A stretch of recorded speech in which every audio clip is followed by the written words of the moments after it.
As I looked on him, his countenance expressed the utmost extent of malice and treachery.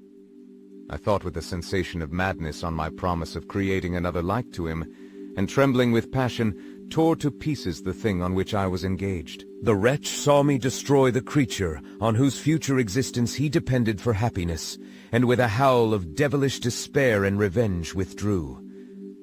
I left the room, and locking the door, made a solemn vow in my own heart never to resume my labors. And then, with trembling steps, I sought my own apartment. I was alone. None were near me to dissipate the gloom and relieve me from the sickening oppression of the most terrible reveries. Several hours passed, and I remained near my window gazing on the sea.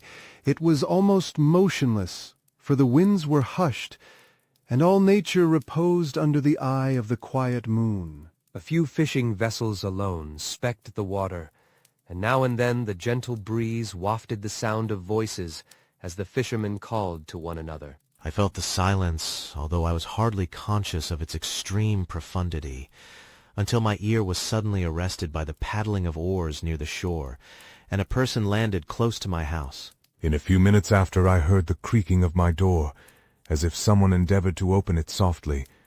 I trembled from head to foot. I felt a presentiment of who it was, and wished to rouse one of the peasants who dwelt in a cottage not far from mine. But I was overcome by the sensation of helplessness, so often felt in frightful dreams, when you in vain endeavor to fly from an impending danger, and was rooted to the spot. Presently I heard the sound of footsteps along the passage. The door opened, and the wretch whom I dreaded appeared. Shutting the door, he approached me and said in a smothered voice, "You have destroyed the work which you began.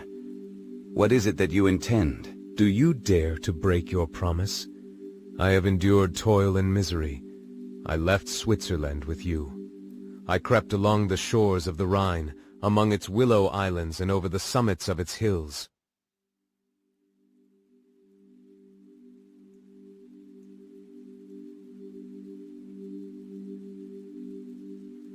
I have endured incalculable fatigue and cold and hunger. Do you dare destroy my hopes? Begone! I do break my promise. Never will I create another like yourself, equal in deformity and wickedness.